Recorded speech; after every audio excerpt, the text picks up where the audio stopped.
Yes. Well, good afternoon, St. Peter's. It's great to welcome with me Bruce. Bruce, who are you and what do you do? And tell us a little about yourself. Oh, yes. I am married to Bonnie, and we have got 3 children, 2 girls and a boy. I will also have a granddaughter. We were married in 1986 in Bulawayo, Zimbabwe. No, for a job, I also have in my family there were 3 of us, 3 brothers. 3 brothers. Yes, 3 brothers. Unfortunately, I'm the only one alive today. They both have passed on, and my mother has passed on as well. Mm. So in my original family, it's just me left. But I have some cousins, some aunties, and quite a few others. So quite a large family. Yeah. For a job, I am a driver, a courier, a driver with a TPD. So I do some daily deliveries. What I do is I go every morning, quite very early in the morning, so that by 7 o'clock I'm loaded in and out of the depot. So that's what I do. So you're having to travel around right now doing different deliveries as people kind of stay when most folks stay at home and in lockdown. You're out and about doing when they order stuff online, like I do from places like Amazon and things like that. You're the guy that does it, delivers to the door. Yes, we deliver to each door during this quiet period, and it's quite it's quite a challenge because most of the guys that we go to, some are in self isolation. Right. So we never know really their condition, though they've said stay away from them. Yeah. We try to keep a distance in order to keep safe. Yeah. Unfortunately, we have to provide our own PPE. PPE, the protection, the masks and things like that. Yes. Yeah. And it's quite scary really, because we don't know how much protected you are. Yeah. Can I ask Bruce, how did you become a Christian? Yes, I would say I was born a Christian because my grandfather, from the maternal side, was a preacher. Right. So he had his daughters. One of them was my mother, and they were brought up in a strict Christian family. So when I was born there. Then I've always practiced Christianity. Even the schools that I went to only Christian schools, up to university really. Yeah. We're going to Christian schools. So I have never experienced life out of Christianity really. Yeah. Is it like a little bit like kind of breathing? It's just a part of you. It's a part of who you are, and there's Yes, it has always been. It's just a part of me. Yeah. Yes. That's amazing to hear. It's encouraging to hear as well, because I think sometimes when we think about Christian faith, we kind of think about these dramatic conversions, don't we? Yes. But actually, God's been at work for you throughout the very beginning of your life.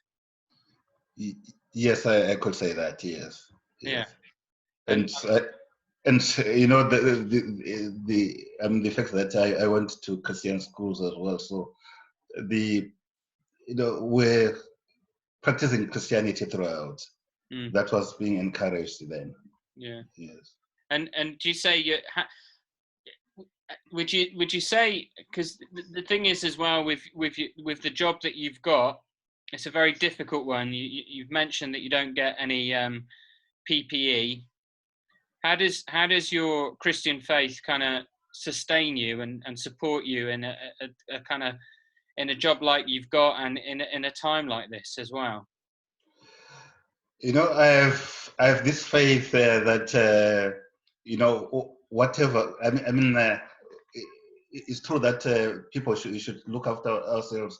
We can't just walk into danger and say, no, I'm protected, I am walking to danger. You can't do that. Yeah. But at the same time, I'm saying God is looking after me. He won't let me go into harm or anything like that. But at the same time, making sure that I take precautions. But thinking that I'm guided by the fact that God is looking after me. Yeah, that's really special to hear, isn't it? It's like you kind of take the good advice, but know that God's hands is on your life. Yes, yes. Yeah, and because there'll be quite a few folks right now that get quite scared and things, and it's a scary time. And what would be the kind of thing that you would say to them in the midst of a time like this? It's a very difficult one. You'll say, okay, have faith that God will look after you, will guide you, will keep you safe. But at the same time, we should listen to other people, to other professionals who are telling us what to do, and make sure that you don't deliberately go out and do things which they are saying you must not do. Yeah. Make sure that you abide by that. And I would say that those people who are instructing us are also being guided by God to say, okay, He's sending them, they're like angels who come to us and lead us in that direction so that everyone stays safe. So it's trusting that God's got the right people at the right time, in the right place, with the right information for us to be guided by. Yes, it is. One of the things I'm asking everyone that does these interviews with me is what's your favourite hymn and why? And so, Bruce, what's your favourite hymn and why is it one of your favourites? I know you mentioned to me that you've got many favourites and it was hard to choose just one, but why this one? Yes, abide with me. I like if I'm going everywhere, I know that He will abide with me every time. So it brings quite some comfort to me. The English version of abide with me is a little bit. It doesn't explain it very well.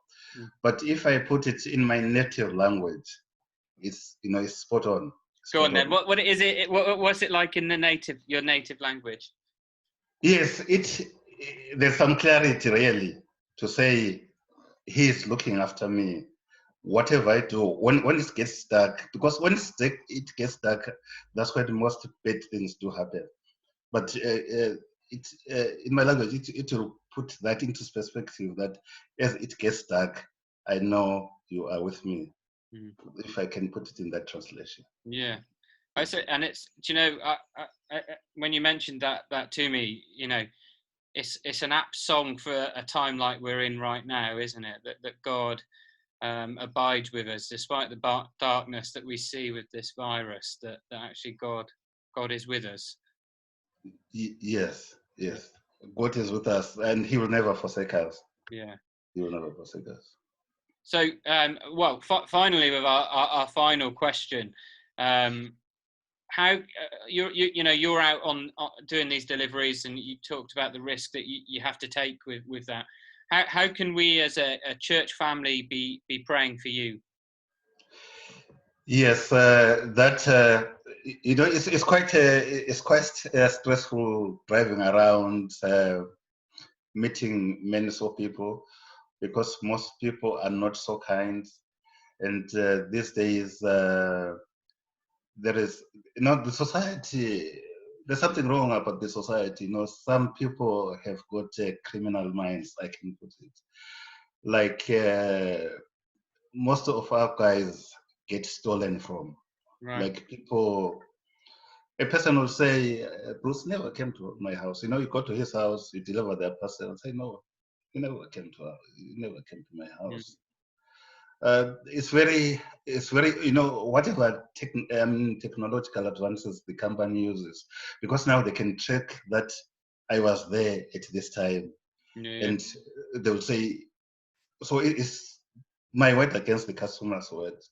So in that perspective, I think the faith will carry us that no, whatever I do, as long as I'm doing it right, as long as the divine intervention is there, Yeah. at least most things, they won't affect me directly, really. Yeah. So Yes. praying for protection over you against, untruthful words. Would that be a really helpful thing for us to be praying for you? Oh, yes. And also on the road, because I spend most of the day on the road, 8 hours a day on the road. The safety on the road, because, there are some drivers who drive like then racing or some things like that. Yeah.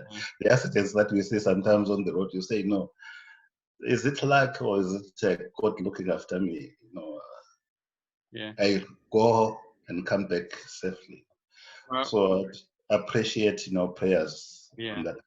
Yes. Well, so the whole of St. Peter's Parish family and those that will watch this video will be praying for you and your family as you make those deliveries.